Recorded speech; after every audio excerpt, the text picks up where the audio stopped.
شروع اللہ کا نام لے کر جو بڑا مہربان نہایت رحم والا ہے۔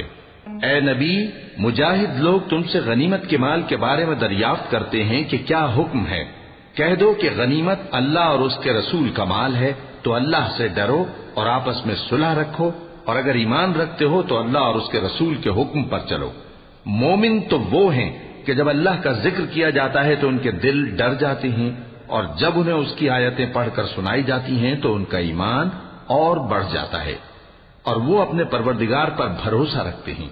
اور وہ جو نماز قائم کرتے ہیں اور جو مال ہم نے ان کو دیا ہے اس میں سے نیک کاموں میں خرچ کرتے ہیں، یہی سچے مومن ہیں،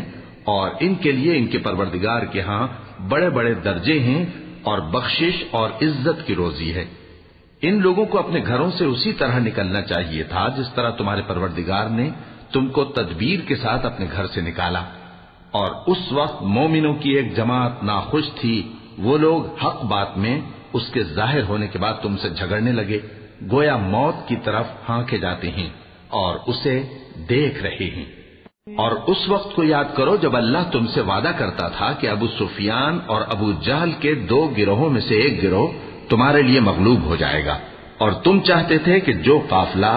بے شان و شوکت یعنی بے ہتھیار ہے وہ تمہارے ہاتھ آ جائے، اور اللہ چاہتا تھا کہ اپنے فرمان سے حق کو قائم رکھے اور کافروں کی جڑ کاٹ دے، تاکہ سچ کو سچ اور جھوٹ کو جھوٹ کر دے، گو مشرک ناخوش ہی ہوں۔ جب تم لوگ اپنے پروردگار سے فریاد کرتے تھے تو اس نے تمہاری دعا قبول کر لی اور فرمایا کہ تسلی رکھو، ہم 1000 فرشتوں سے جو ایک دوسرے کے پیچھے آتے جائیں گے تمہاری مدد کریں گے، اور اس مدد کو اللہ نے محض بشارت بنایا تھا کہ تمہارے دل اس سے اطمینان حاصل کرے، اور مدد تو اللہ ہی کی طرف سے ہے، بے شک اللہ غالب ہے، حکمت والا ہے۔